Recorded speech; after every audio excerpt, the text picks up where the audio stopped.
C'est l'heure de l'info éco, comme chaque jour à cette heure-ci. Et aujourd'hui, on est en compagnie de Christophe Dansette. Bonjour Christophe. Bonjour Damien. On va jeter un coup d'œil tout d'abord sur les marchés, notamment sur le Nikkei à Tokyo qui bat encore des records.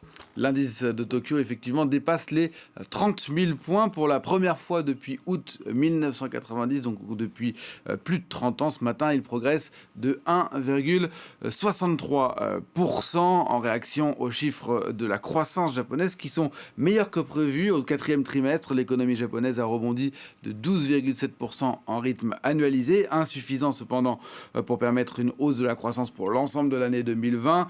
L'économie japonaise s'est contractée de 4,8% en raison d'un deuxième trimestre très difficile, pandémie oblige. Ailleurs en Asie, on voit ces chiffres de l'indice de la bourse de Séoul qui est en hausse de 1,45%, le Kospi, et les bourses de Shanghai et de Hong Kong, elles, vous voyez, sont toujours fermées. En fait, le nouvel an chinois, ça dure une semaine. Ah oui, c'est vrai. Bon, on assiste également à un rebond du pétrole en ce moment. Le WTI, l'indice phare de référence, en tout cas américain, est repassé au-dessus des $60, en hausse ce matin de plus de 2%. $60 pour la première fois depuis janvier 2020, soit depuis un peu plus d'un an, signe que les prix du pétrole ont vraiment retrouvé leur niveau d'avant pandémie. Le Brent, l'indice de référence, lui, européen, progresse de 1,86% à un peu plus de $63 le baril.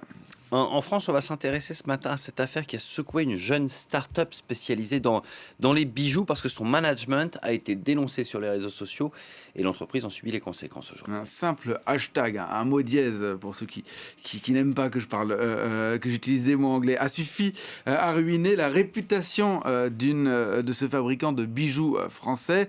Balance ta start-up, c'était le nom, ce mot dièse.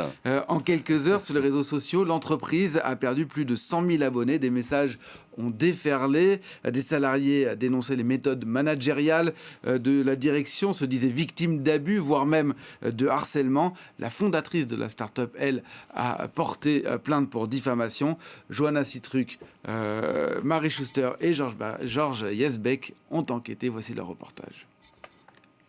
Il faut bien comprendre qu'on sort, on rampe, on est brisé. Ces jeunes filles sont des anciennes salariées de Louyetu, une marque de bijoux au succès florissant, du moins jusqu'à fin janvier. Car il y a quelques semaines, un compte Instagram est créé pour dénoncer les abus dans les startups. Rapidement, les témoignages sur la fondatrice de Louyetu se multiplient. Quasiment tous l'accusent de harcèlement.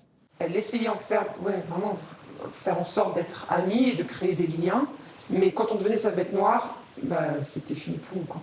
Le harcèlement, vraiment, on se reçoit des mails, tout est de notre faute, tout pour trouver un moyen quelconque de nous mettre la pression pour qu'on craque. Désormais, la parole se libère. Avec les confinements et le télétravail, beaucoup ont réalisé qu'ils vivaient des situations anormales. On est en période de crise économique, ça agit comme un miroir grossissant sur les méthodes managériales déviantes et on a une explosion de contentieux du travail. Contactée par téléphone, l'avocate de Louyetu dément les accusations, mais confirme qu'une procédure judiciaire a bien été lancée par un ancien salarié. Généralement, les affaires ne vont pas aussi loin, par manque de preuves, à cause de la justice trop longue, trop coûteuse, mais aussi parce que souvent, les abus commis dans les startups sont involontaires.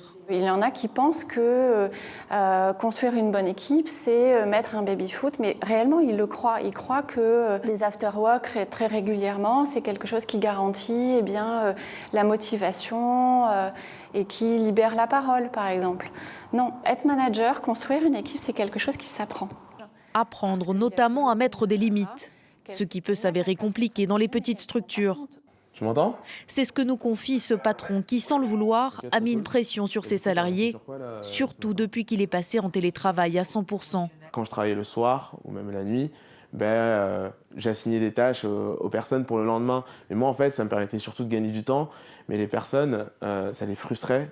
Elles ressentaient une certaine pression. Elles ressentaient le fait de devoir me répondre tout de suite. Depuis, il a mis en place un système de notification que les employés peuvent désactiver à la fin de leur journée. Et pour continuer de progresser en tant que manager, Sheikh a désormais 2 mots d'ordre, communication Sans faute. et humilité. Merci, au revoir. Voilà Damien, on se retrouve dans un peu plus d'une heure. À 7h45, on parlera de la dette publique de la France avec cette question. Elle a explosé en 2020 et on essaiera de comprendre ce que ça signifie. Est-ce que c'est un fardeau lourd à porter ? Et notamment en raison du Covid-19. Merci beaucoup.